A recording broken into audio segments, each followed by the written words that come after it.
지난 시간에 저희들은 이제 이 부처님께서 내 법은 뗏목과 같은 의미로 이해를 해야 한다, 이런 말씀을 하셨습니다. 그래서 오늘은 부처님께서 왜 부처님의 법을 뗏목처럼 이해라고 하시는가, 이 부분에 대해서 좀 더 깊이 있게 살펴보는 시간을 갖도록 하겠습니다. 제가 말씀드렸듯이 부처님께서는 우리에게 업보는 있지만 작자는 없다, 이게 불교의 가장 핵심이 되는 공의 도리다, 자바암경에서 이런 말씀을 하셨다는 것을 여러분들에게 말씀드린 바가 있습니다. 업보가 있지만 작자가 없다, 이 두 가르침을 우리가 잘못 이해할 경우에 두 가지 극단을 취하게 됩니다. 업보가 있다는 측면을 붙잡게 되면 업보가 있으니까 그 업에 따라서 윤회가 있겠구나, 이런 생각을 하게 되겠죠. 우리 주변에서 불교는 업설이기 때문에 업설에 의지해서 윤회설을 이야기하고 있다. 심지어는 윤회를 부정하는 사람들은 불교도가 아니다, 이렇게까지 생각하시는 분들도 계십니다. 그런가 하면 부처님은 또 작자는 없다라고 말씀을 하셨습니다. 작자가 없다고 한다면은 윤회하고 돌아다닐 주체가 없다는 이야기 아닙니까? 업을 지어서 보호를 받는 작자가 없다고 한다면은 윤회설이 부정될 수밖에 없지 않나, 이런 이야기가 되는 것이죠. 그러면은 부처님께서는 윤회를 업보를 있다고 이야기하셨을 때는 마치 윤회가 있다고 말씀하신 것 같고, 작자가 없다고 말씀하신 걸 보면은 뭐 윤회가 없다는 이야기 같기도 하고, 이게 참 애매모호하다. 여기에서 이제 많은 오해가 있고 또 논란이 있는 것입니다. 우리 주변에서 현재까지도 이 문제가 굉장히 심각하게 논의되고 있습니다. 어떤 분들은 이 두 갈등이 불교 교리를 발전시키는 핵심이 되었다, 뭐 이렇게도 이제 평가하시는 분도 있습니다. 실제로 부처님 당시에도 이 두 가지 견해를 가지고 있었던 비구들이 있었습니다. 그래서 그 비구들에 대해서 부처님이 어떻게 말씀하셨는지 우리가 그걸 정확하게 살펴볼 필요가 있다, 저는 이렇게 생각합니다. 만약에 이걸 우리 나름대로 생각한다면은 또 이론과 이론이 충돌하게 돼서 논쟁이 그치지 않을 것입니다. 불교는 근본이 다투지 않는 종교라고 이야기했었죠. 부처님께서는 나는 이 세상에 그 누구와도 다투지 않는 가르침을 가르친다. 즉 우리는 불교를 통해서 어떤 이론적인 대립으로 가는 게 아니라 실상에 맞추어서 있는 그대로 본다면 우리는 대립할 필요가 없다는 것입니다. 업보는 있으나 작자는 없다는 것은 이론이 아니라 우리가 살고 있는 삶의 실상이고 나의 구조라는 것입니다. 우리 모두의 실상이라는 것입니다. 이것이 공입니다. 그러니까 공은 실상이다, 참모습이다. 그런데 많은 사람들이 공을 없다, 부정적인 의미로 이해하기 때문에 문제가 생기는 것이죠. 그렇다면 업보는 있으나 작자는 없다라고 하신 그 말씀의 의미가 무엇일까? 먼저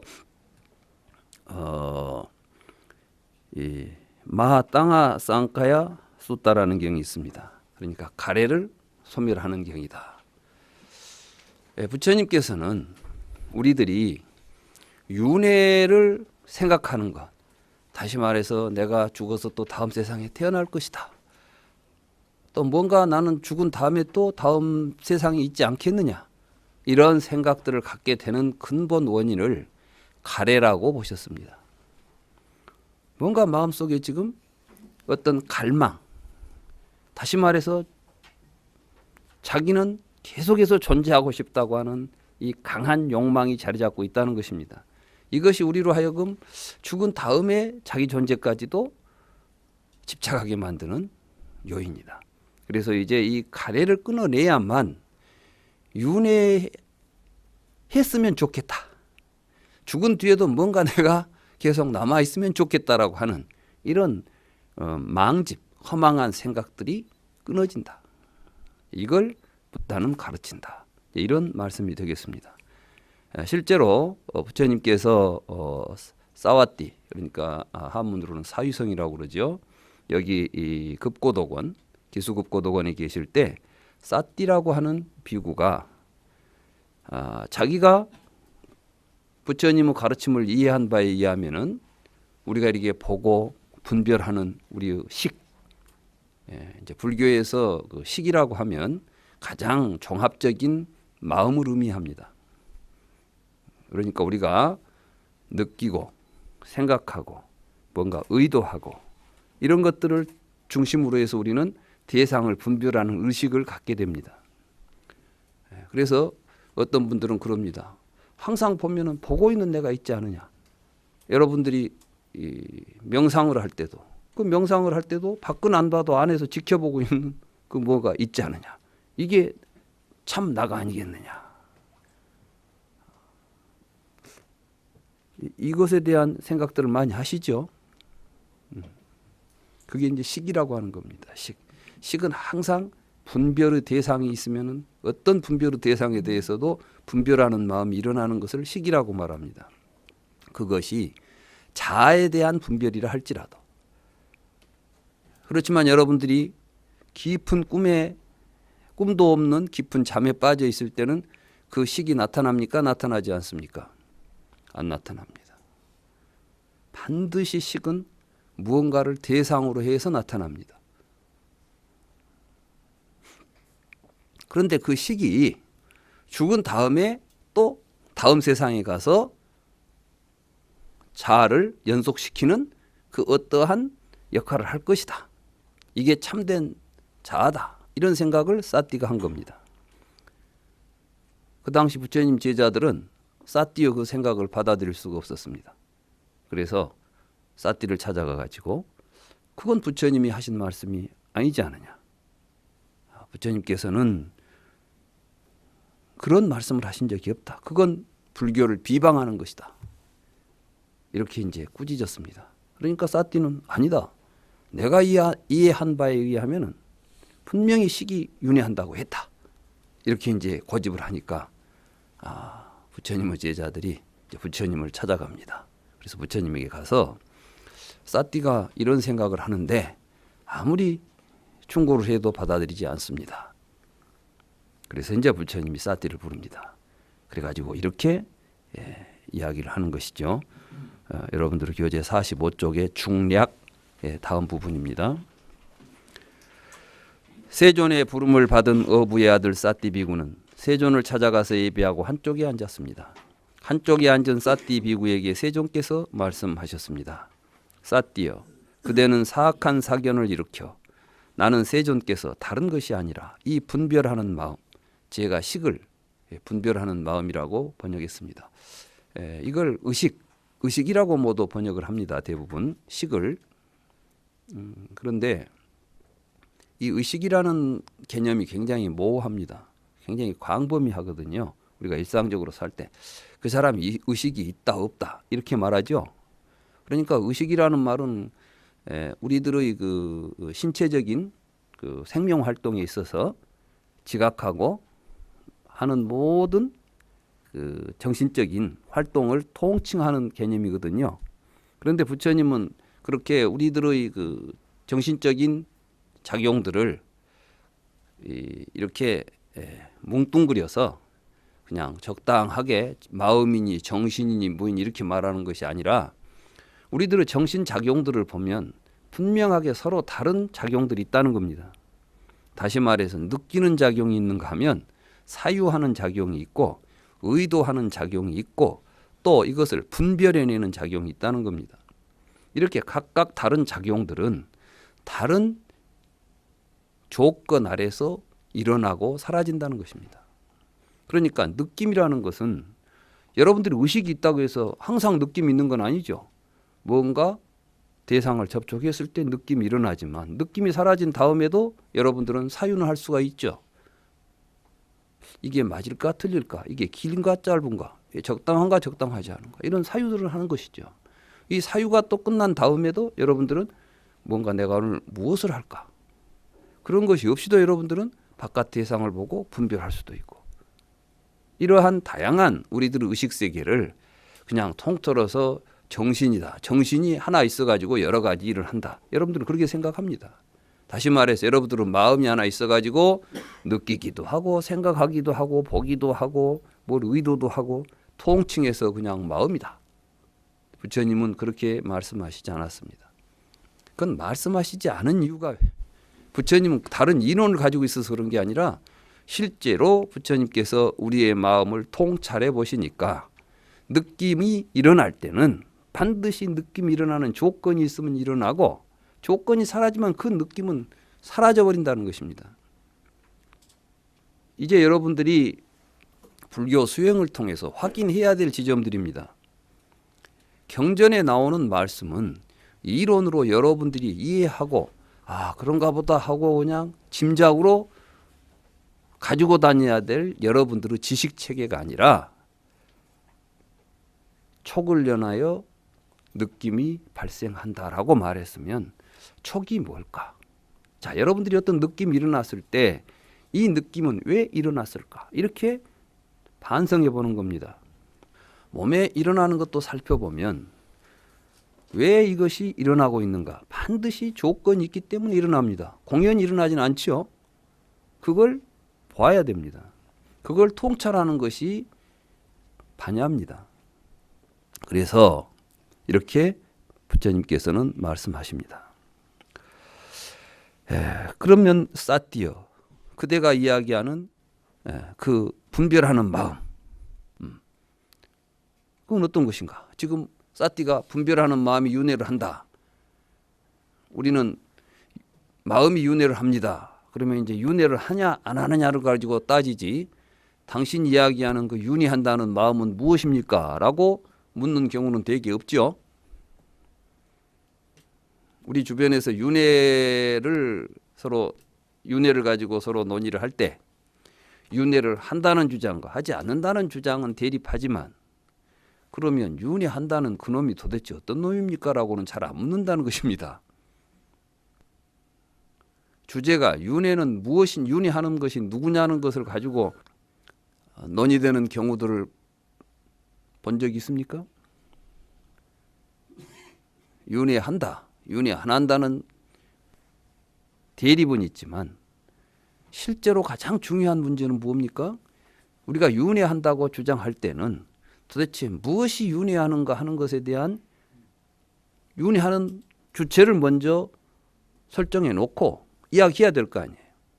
그런데 서로 다른, 윤회한다고 하지만은 윤회하는 놈에 대한 견해는 서로 다르다고 한다면 우리는 서로 다른 이야기를 하면서 논의하는 겁니다. 그러니까 사띠가 지금 식이라고 말했습니다. 부처님은 지금 사띠에게 묻는 겁니다. 네가 이야기하는 식은 도대체 뭐냐? 식이라는 단어가 지시하는 구체적인, 사띠라는 사람이 지금 식이라는 단어를 가지고 이해하고 있는 존재는 뭐냐고 부처님이 묻는 것입니다. 불경을 보면 이렇게 부처님은 대화를 하실 때 정확하게 그 근원부터 밝혀서 대화를 이끌어갑니다. 사띠는 이렇게 대답을 합니다. 세존이시여, 이것은 말하고 경험하는 것으로서 여기저기에서, 이건 이제 여기저기는 제가 산스크리트를 팔리어를 그대로 번역하니라고 이제 여기저기라고 했는데 이곳 저곳 이런 뜻인데, 이건 뭐냐면 전생에서는 저곳, 현생에서는 이곳, 이런 뜻입니다. 그러니까 전생에서, 현생에서 내세로 3세에 걸쳐서 시간을 이동해 가면서 세상을 살아가면서 선하고 악한 업의 과보를 받는 존재가 식입니다. 그러니까 전생에 업을 지어가지고 현생에 보를 받고, 현생에 업을 지어서 내생에 보를 받는 게 바로 이 식입니다. 이게 저는 이걸 식이라고 이야기합니다. 이렇게 말합니다. 그러니까 부처님께서 어리석은 사람아, 누구에게 내가 그런 가르침을 가르쳤다고 그대는 알고 있는가?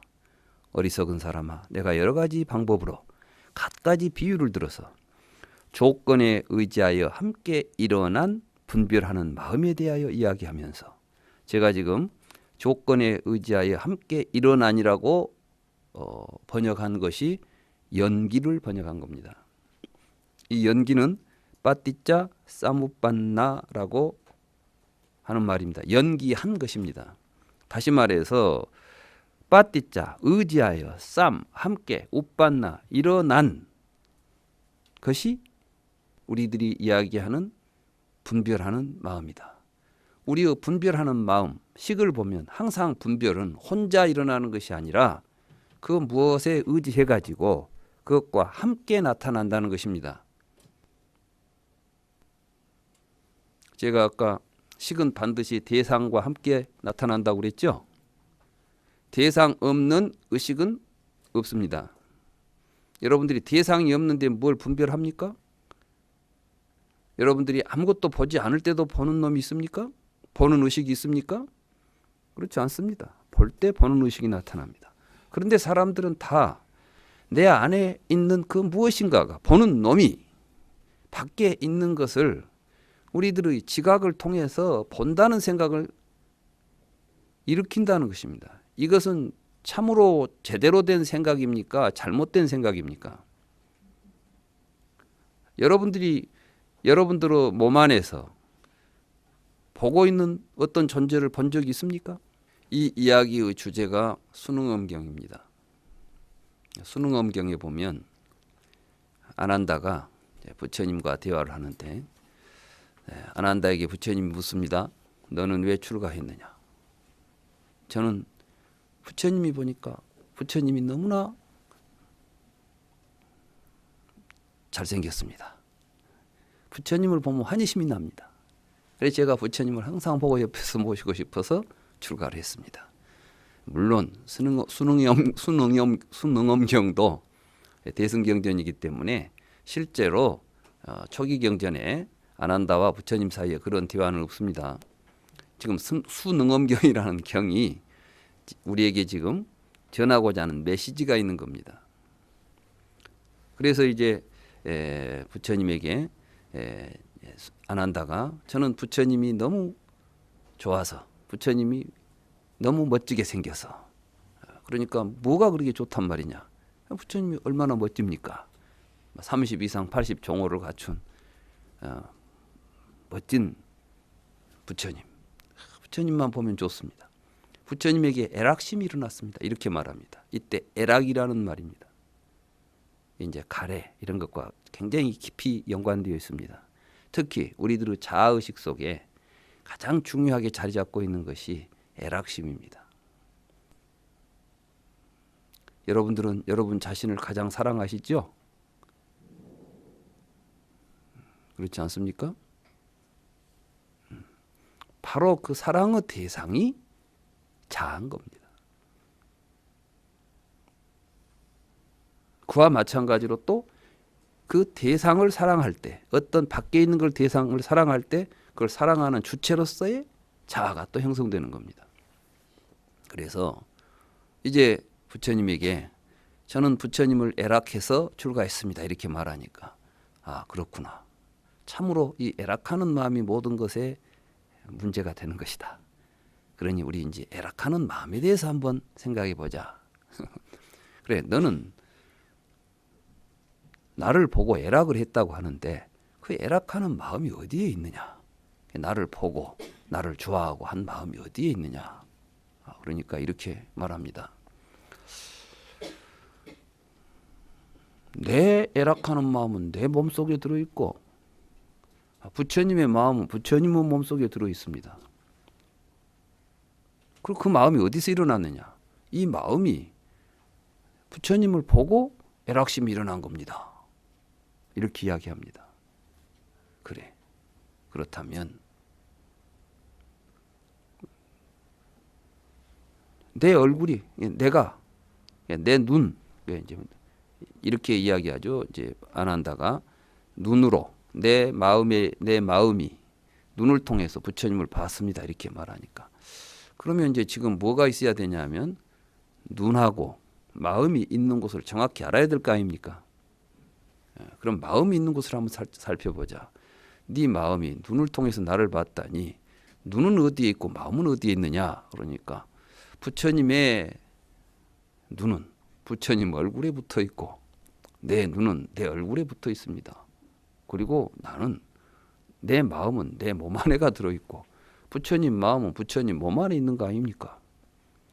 이게 이제 중생들이 생각하는, 지금 우리들이 모두가 다 그렇게 생각하고 살고 있죠. 부처님은 일찍이 그것을 연기라고 표현한 것입니다. 요즘은 물리학에서도 그렇고 생물학에서도 그렇고 모든 학문에서 이제 질문의 방향을 화시라는 질문에서 하우라는 질문으로 바뀌고 있습니다. 화시라고 물었을 때는 모든 것을 분석해서 우리가 알고 있는 개념으로 낱낱이 쪼개가지고 세상을 이해하려고 합니다. 이것이 분석적 방법입니다. 그런데 이제 하우라는 질문을 던졌을 때는 어떻게라는 것을 물어보면은 그 어떻게 속에는 모든 것들이 서로 연관되어서 함께 나타나는 현상입니다. 이해가 됩니까? 지금 부처님께서 연기를 말씀하셨을 때 빠띠자 사무빠따라는 말씀을 하셨을 때는 이 세상에 있는 모든 것들이 서로 같이 의지하여 함께 나타나고 있습니다. 식도 그 구조 속에서 함께 나타나고 있는 것입니다. 부처님은 이렇게 연기를 말씀하셨습니다. 연기라는 단어는 여러분들이 상상한 것 이상으로 심오합니다. 연기의 뜻을 제대로 이해한다는 것은 사실은 쉬운 일이 결코 아닙니다. 아난다가 부처님에게 부처님의 연기법의 설법을 듣고 보니까 참으로 심오하군요. 그런데 제가 보니까 참 명쾌하게 이해가 되는군요. 이런 말씀을 부처님에게 합니다. 부처님이 깜짝 놀랍니다. 사실은 인류가 그 오랜 세월을 고통 속에서 헤어나지 못한 것이 연기를 깨닫지 못했기 때문이다. 그런데 이게 그렇게 너에게는 쉽게 명쾌하게 이해가 된단 말이냐. 그러면서 이제 그걸 가지고 사회 현상과 우리 인간의 생명의 현상을 동시에 설명하기 시작합니다. 그 경이 마 니다나 수타입니다. 이게 이제 디가니까야에 나오고 장하암경에는 대연방편경인가 이렇게 이제 이름으로 나오는데 12연기를 설하시죠. 연기법을 설하시는 가운데 우리는 지금까지 12연기를 무명에서 노사가 벌어지는 개인의 사안으로 이야기했죠. 근데 거기서 부처님은 이제 사회적으로 왜 우리는 사회적으로 서로 다른 존재들과 싸우고 투쟁하고 하는 이런 일들이 벌어지는가, 이걸 다시 또 연기법적으로 설명해 냅니다.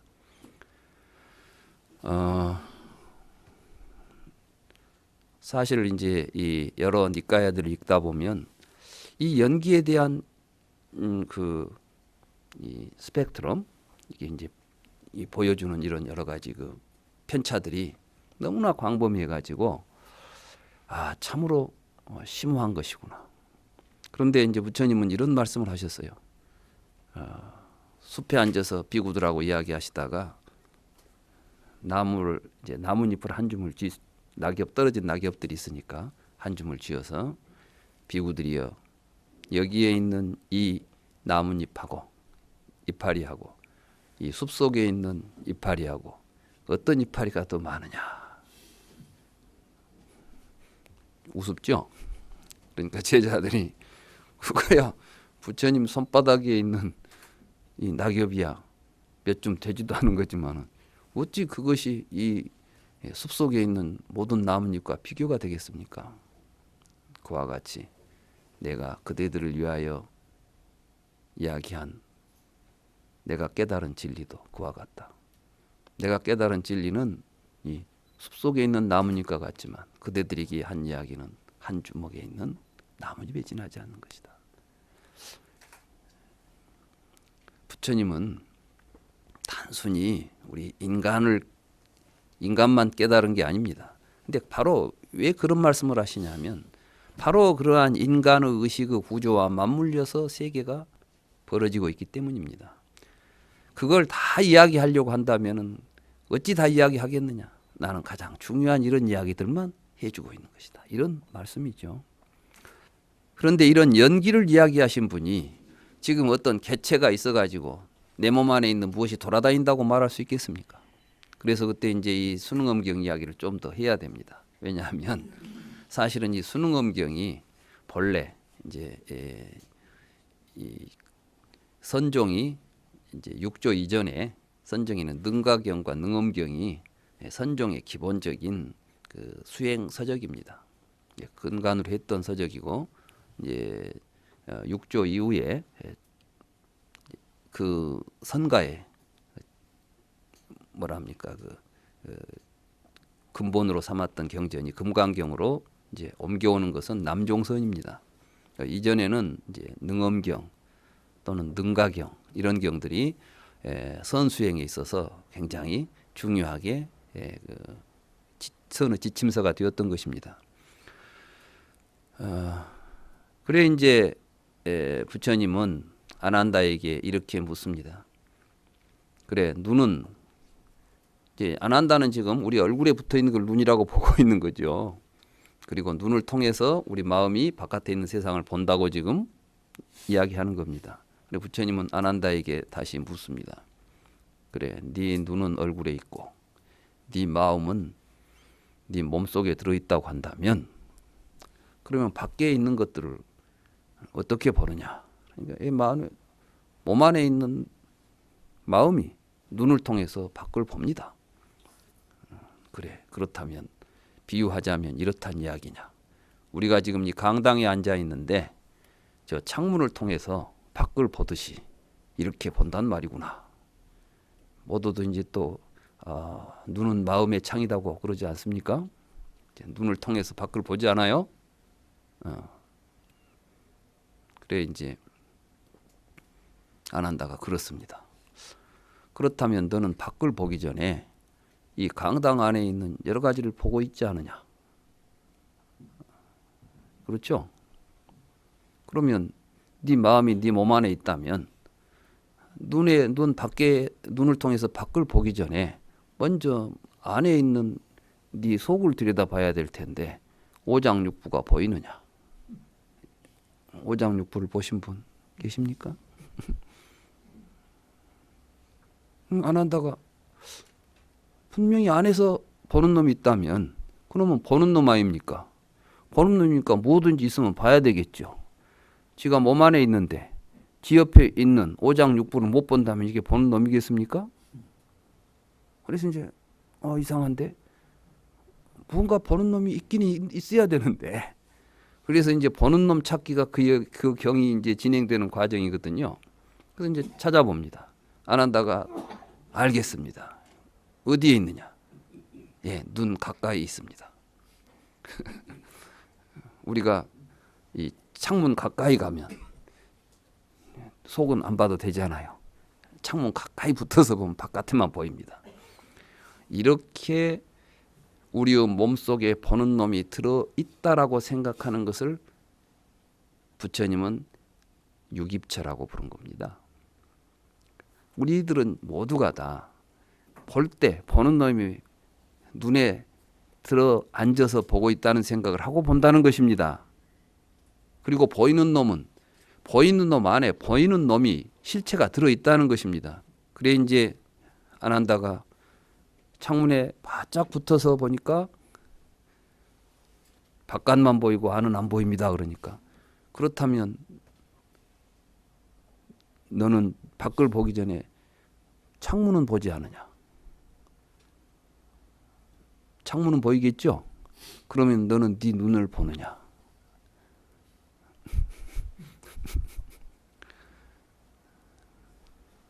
안 한다가 그래 이제 여러 가지 안 한다고 생각이 오고 가는데 제가 그 책을 본 지가 오래돼서 이제 구체적인 이야기는 잘 모르겠습니다만은 거기에서 그런데 사람들은 계속 따라다니면서 뭘 하냐면 이제 뭔가 안 한다가 찾아낼 때까지 같이 가려고 합니다.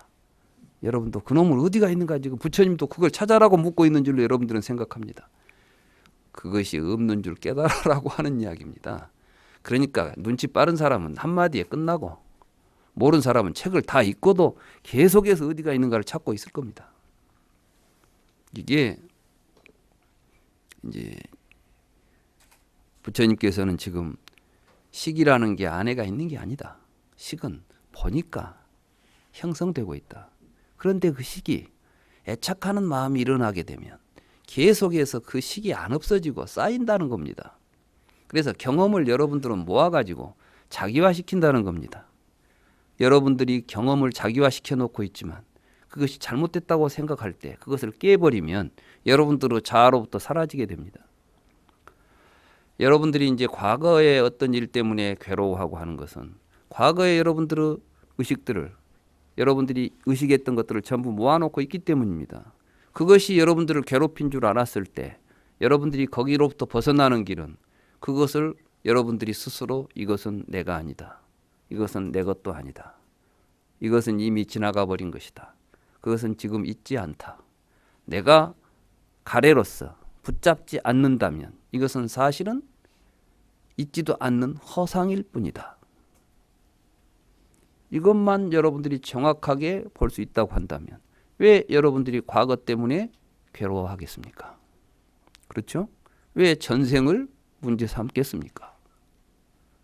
여러분들은 과거를 의식을 붙잡고 있기 때문에 그거 여러분들 의식 속에 기억되어 있는 과거를 전생이다, 과거다라고 보고 있습니다. 또 그것이 의식하고 있는 미래에 대해서 여러분들은 미래에 내가 뭐가 되고자 하는 갈망으로 미래를 받아봅니다. 그때 여러분들에게 과거, 현재, 미래의 3세에 걸쳐서 여러분들의 의식은 끊임없이 회오리칩니다. 이걸 보고 윤회한다. 이것으로부터 벗어나야 된다. 그런데 싸띠는 지금 벗어날 생각을 안 하고 내가 그것을 벗어나라고 가르쳐놨더니 부처님은 그놈이 윤회한다고 우리에게 가르쳤다고 지금 이야기를 해버리니까 이게 어찌 불교입니까? 부처님이 이렇게 이제 꾸짖는 겁니다. 조건이 없으면 분별하는 마음은 생기지 않는다라고 하지 않았던가 어리석은 사람아. 그런데 그대는 자신이 잘못 파악한 견해로 우리를 중상하고 자신을 해치고 많은 죄를 짓는구나. 어리석은 사람아. 그것은 그대에게 오랜 세월 동안 우리 무익한 괴로움이 될 것이다. 이제 이렇게 말씀하신 다음에 비구들하고 이제 다시 대화를 하게 됩니다. 비구들이여, 그대들은 어떻게 생각하오? 이 싸띠 비구는 이 가르침과 유래해서 열심히 수행을 합니까? 근데 이런 생각 가지고 있는 사람이 어떻게 열심히 수행하겠습니까? 제자들이 수행하지 않습니다. 그래서 이제 부처님께서 비구들에게 말씀하십니다. 그때 이제 부처님께서 하시는 것은 거기 이제 46쪽으로 넘어가서 비구들이여 어떤 조건에 의지하여 분별하는 마음이 생기면 그것에 의하여 그것으로 명칭을 붙인다오. 시각활동과 형색들에 의지하여 분별하는 마음이 생기면 그것을 시각의식, 안식이라는 명칭을 붙이고 안입이 설신이 이런 이야기입니다. 그래서 우리가 이제 눈으로 보고 눈으로 볼 때 일어나는 의식, 이것을 보고 안식, 귀로 들을 때 일어나는 의식, 이식 이렇게 말하는 것입니다. 안입이 설신의 육식이 있죠. 이 육식은 이렇게 안과 색을 연하여 식이 발생한다. 식이 일어나는 조건은 반드시 내가 볼 수 있는 시각 활동을 할 때, 또 시각 활동을 하지만 아무것도 보이지 않으면 여러분들에게는 안식이 안 생기죠. 눈을 뜨고 있지만 멀뚱멀뚱 뜨고 있지만 아무것도 안 보인다면 여러분들은 뭘 본다는 의식이 안 생깁니다. 이렇게 식은 이런 식으로 일어나고 사라지고 있는 것입니다. 그런데 이게 이제 우리가 이걸 또 불에다 비유를 하고 있습니다. 말하자면 이 집이 타고 있으면 집불, 숯이 타고 있으면 숯불, 장작이 타고 있으면 장작불 이렇게 말하듯이 눈을 조건으로 해서 타고 있으니까 안식, 일어나고 있으니까 안식, 귀를 통해서 일어나고 있는 의식을 이식 이런 식으로 부른다는 것입니다. 그러면서 이런 것들이 생기는 것인가, 뭐 자양분에서 생기는 것인가 이런 것들을 이제 하나하나 지금 비구들하고 묻습니다. 이것은 무엇이냐 하면은 부처님 당시에 부처님의 제자들은 이렇게 명상을 했다는 것입니다. 다시 말해서 선정 수행은 이런 식으로 했다는 것입니다.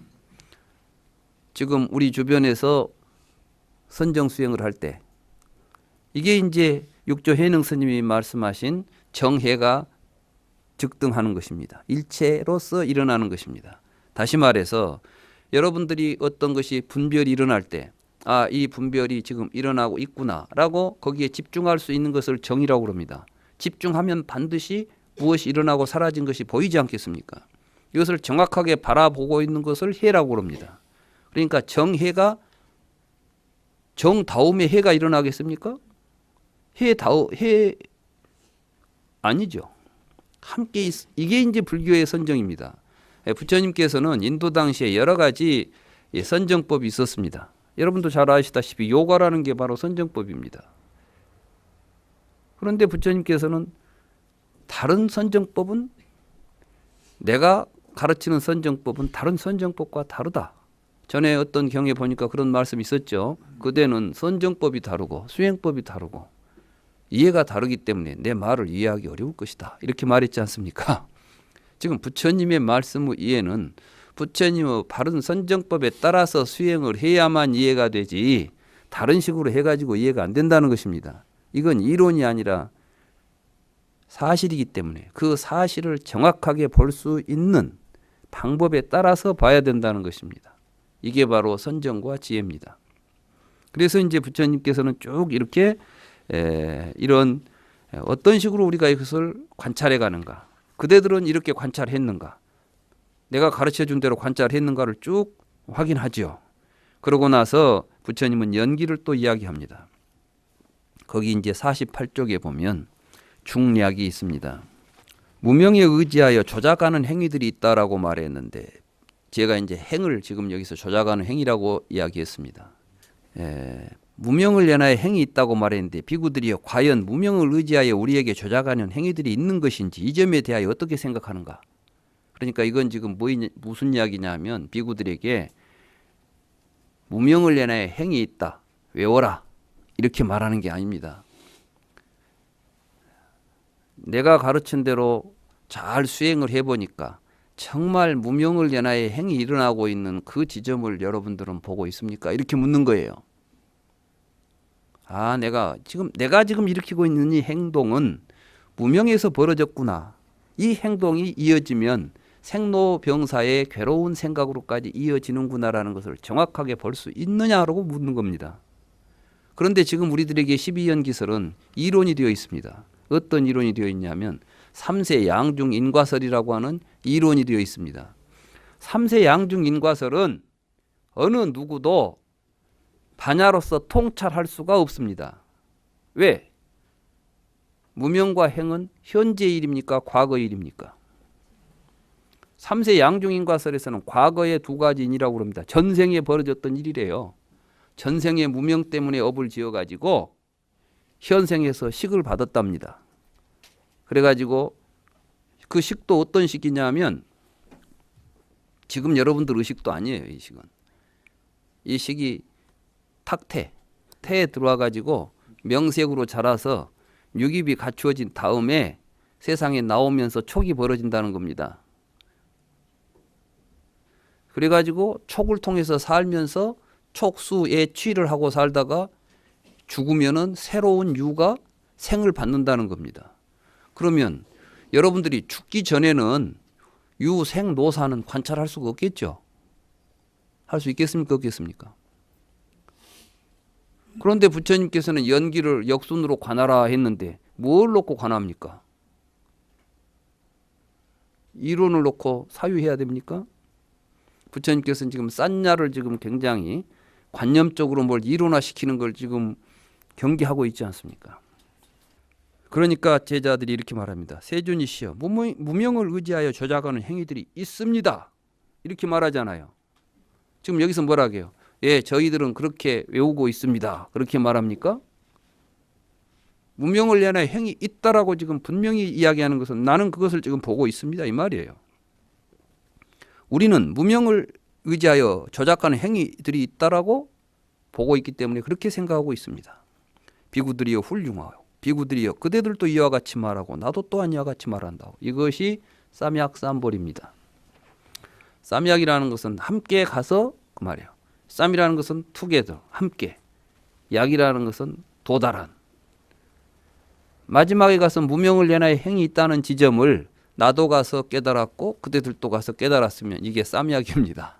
그리고 쌈볼입니다. 쌈볼이라는 것은 함께 깨달은 겁니다. 똑같이 깨닫게 되는 지점입니다. 그래서 이제 이게 12연기를 쭉 그렇게 다 이야기합니다. 그러고 나서 49쪽으로 넘어옵니다. 거기 이제 위에서부터 한 열 몇째 줄 하나 둘셋 열한 두세 줄쯤 가면 이것이 있는 곳에 이것이 없는 곳에 이것이 없고 이것이 소멸한 이것이 소멸한다. 지금 이제 연기를 부처님이 설할 때는 반드시 유전문과 환멸문을 설합니다. 유전문과 환멸문. 다시 말해서 무엇이 있으면 무엇이 있다. 무엇이 사라지면 무엇이 사라진다. 무명이 있으니까 노사가 있었다면 무명이 사라지면 노사가 사라지는 지점을 정확하게 각자가 보고 깨닫도록 하는 겁니다. 이게 부처님의 설법입니다. 근데 우리는 보면 되게 유전문에 대한 논의는 많이 하죠.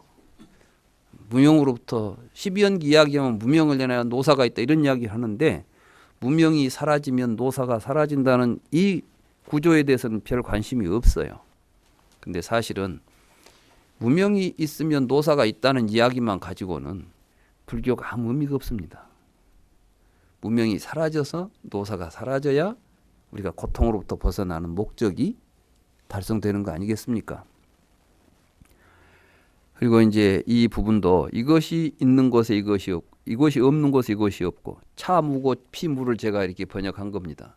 근데 이것이 있는 곳에 저것이 있고 이것이 일어나면 저것이 일어난다. 우리가 뭐 또 이렇게 번역하지 않아요?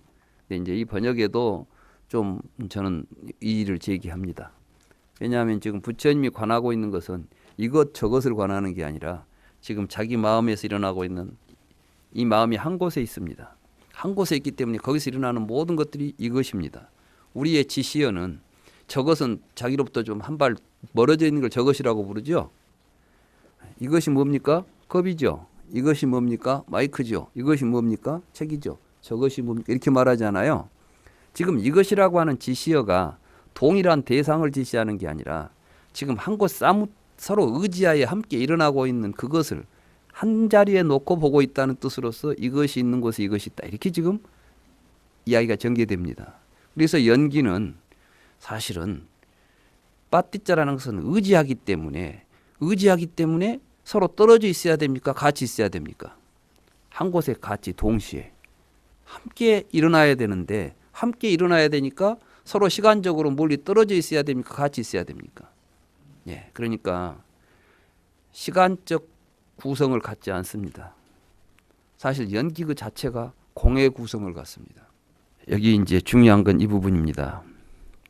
비구들이여 그대들은 이와 같이 알고 이와 같이 보면서도 과거로 돌아가서 우리는 과거세에 존재했을까 존재하지 않았을까? 우리는 과거세에 무엇이었을까? 우리는 과거세에 어떻게 지냈을까? 우리는 과거세에 무엇이었다가 그 다음에 무엇이 있었을까? 하겠는가? 그러니까 전생 이야기 하겠냐 이 말이에요. 그렇지 않습니다. 세존이시여. 비구들이여 그대들은 이와 같이 알고 이와 같이 보면서도 미래로 앞질러 가서 우리는 오지 않는 미래세에 존재하게 될까 존재하지 않게 될까? 우리는 미래세에 무엇이 될까? 우리는 미래세에 어떻게 될까? 우리는 미래세에 무엇이 되었다가 그 다음에는 무엇이 될까라고 하겠는가? 그렇지 않습니다. 세존이시여. 비구들이여 그대들은 이와 같이 알고 이와 같이 보면서도 나는 존재하는가 존재하지 않는가? 나는 무엇인가? 나는 어떻게 지내는가? 이 중생은 어디에서 왔다가 어디로 가는 것일까? 라고 지금 이 시간에 그 자신에 대하여 지금 의혹이 있는가? 그렇지 않습니다. 세존이시여. 금강경에 보면 과거심도 불가득이요 미래심도 불가득이요 현재심도 불가득이라는 말이 있죠. 그 이야기를 하는 거예요. 지금 여기서. 그렇지 않습니다. 세존이시여.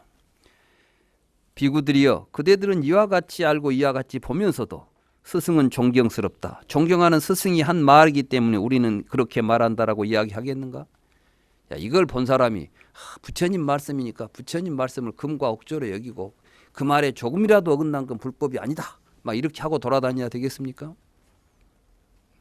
이게 이제 바로 법도 버려야 하거늘 하물며 비법이겠는가 하는 이야기를 하시기 위해서 하는 겁니다. 부처님의 모든 말씀은 우리가 깨닫도록 하기 위한 것이지, 그 말을 금과 옥조처럼 여겨가지고 다른 사람들하고 대립하고 이게 불교야, 다른 건 불교 아니야, 부처님 말씀 위에 다른 건 전부 용납할 수가 없어, 이런 이야기 하겠냐는 겁니다. 비구들이여 그대들은 이와 같이 알고 이와 같이 보면서도 어떤 사문이 이렇게 말했다, 다른 사문이 한 말이기 때문에 우리는 그렇게 말하지 않는다라고 이야기하겠는가? 지금 부처님하고 똑같은 이야기를 다른 사람이 했습니다.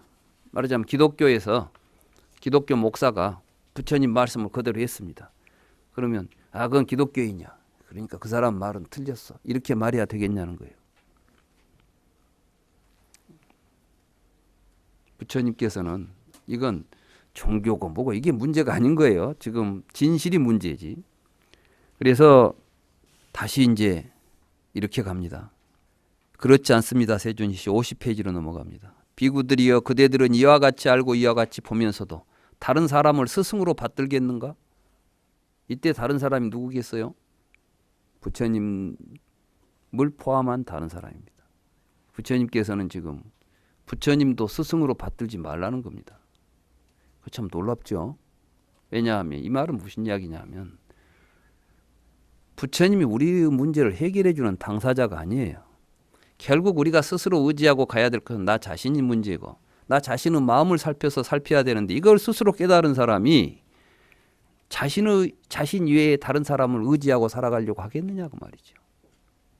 그래서 이게 이제 이게 선가에서는 부처를 만나면 부처를 죽이고 조사를 만나면 조사를 죽인다는 말이 여기에 있습니다. 이게 뭐 살인하자는 이야기입니까? 그게 아니고, 누가 내가 부처님이야, 내 말대로 해, 그런 사람 나오면 믿고 따라가지 말라는 겁니다. 어떤 조사가 내가 깨달았어, 내가 가르쳐 줄게, 안 된다는 겁니다. 스스로 보고 스스로 깨달아야 될 이 자리에서 누구를 스승으로 삼을 것이며 이 자리에 무슨 종교니 무엇니 하는 어떤 차별이 있겠느냐. 야차가 이야기를 해도 진리는 진리다. 그래서 부처님의 전생담에 보면은 야차가 개송 외우는 것을 듣고 자기 몸을 바쳐서 그 개송을 받들려고 하지 않습니까? 우리는 진리를 찾아가는 것이지 그 누구 어떤 계파를 따지고 종파를 따지고 종교를 따지고 분쟁하지 않는다. 이게 불법이다. 얼마나 멋진 이야기입니까? 여기에서 이제 식을 자라고 생각하고 그것을 통해서 윤회한다고 생각하는 망상을 깨는 경입니다. 그러면서 이 경의 이름은 가래를 깨부수는 경이다. 오늘은 여기까지 하겠습니다.